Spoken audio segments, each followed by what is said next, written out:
But I love Australia, and I love touring Australia. And I have a son who lives here. I was married to a Sheila back in the day. Yes. And and I've been coming since 1976. I just love it. It's one of the happy places in the world, I think. Now, you've described this tour as a one-man musical comedy. Yes. What can fans expect from the show? I like to do things that they don't expect. And so, yes, every time you have to try and surprise them. So I do that. I've got a virtual band who are coming on and playing with me, and virtual guests who will be on the screen, who were quite surprising. So, but also I should be doing some, my own playing and singing and comedy and reminiscing and, a whole evening of madness. We can even see in that clip we just showed you liking to do things that people don't expect, singing that song. And, people, it's, as we mentioned, a very popular funeral song for people. It's quite extraordinary. I mean, it's been for 20 years the #1 song. And I've consoled myself by saying it replaced My Way. Yeah. Which I like. Yeah. I finished the Frank Sinatra to Eric Idle. It seems, it's a natural segue, isn't it? At funerals, really.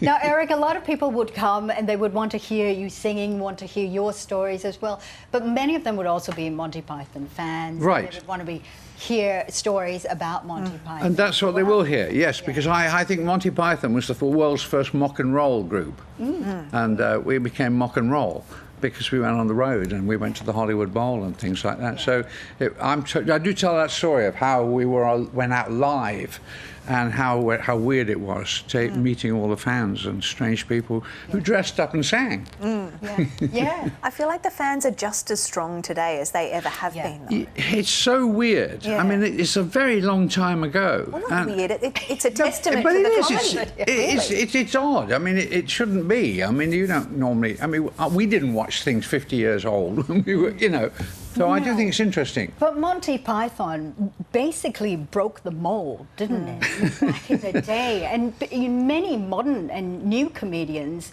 still credit Monty Python for getting them into the business itself. The question I want to ask you is, back then, comedy was quite loose, wasn't it?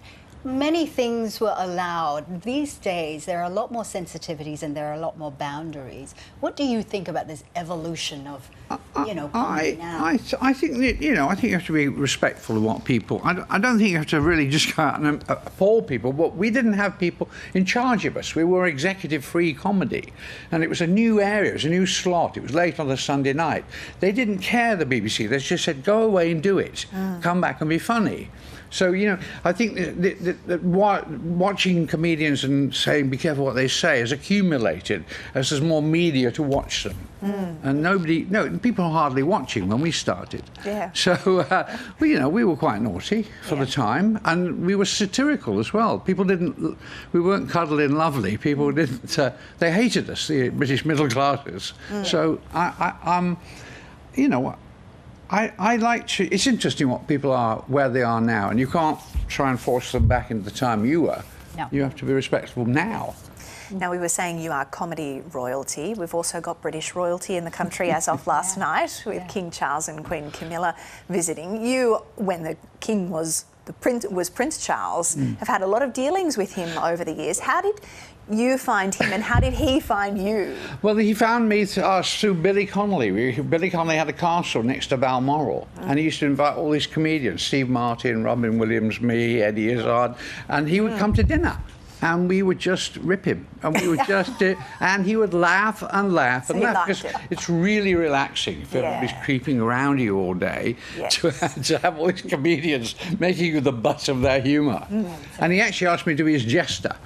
Really? Yes. Really? And what did you say? I said, why would I want a fucking awful job like that? And he laughed, bless him. So he was at Cambridge, so he did comedy at Cambridge.